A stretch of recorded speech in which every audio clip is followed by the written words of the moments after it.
In the last challenge, you set up pricing strategy with Smart Repricer to keep your pricing competitive automatically. And now that Smart Repricer is helping you compete for the sale, let's focus on what happens after the sale. As a brand, every sale is an opportunity to build your reputation, but most happy customers won't leave a review unless there's a simple follow-up process in place. Seller 365 Brands comes with FeedbackWhiz emails. This helps you automate customer messaging automatically after a sale is made. You can use it to support review requests, feedback requests, and other post-sale messaging. For this setup, we're going to create an automated Amazon review and feedback campaign that can request reviews and feedback after eligible orders are delivered. So I'll show you how it's done. Open FeedbackWhiz emails and go to the campaign manager.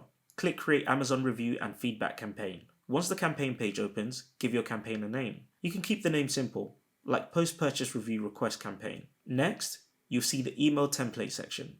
This campaign uses Amazon's default review and feedback request template, so you don't need to write your own message from scratch. This also helps keep the setup simple and aligned with Amazon's buyer messaging rules. Set your campaign status to active. This tells FeedbackWhiz the campaign is ready to run once your settings are saved.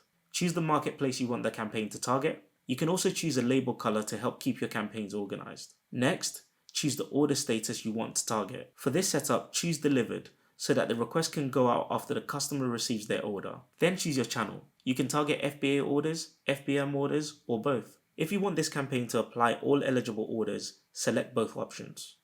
Now review the exclusion settings. This helps you decide which orders should not receive a request, such as orders with returns, refunds, promotions, delayed shipments, or certain feedback conditions. For the first campaign, you can keep this simple and use the default setting, then adjust them later if needed.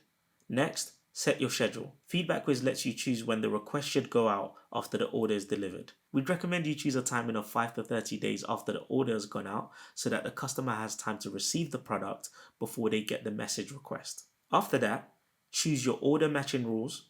You can target products by SKU, ASIN, product name, or choose all products.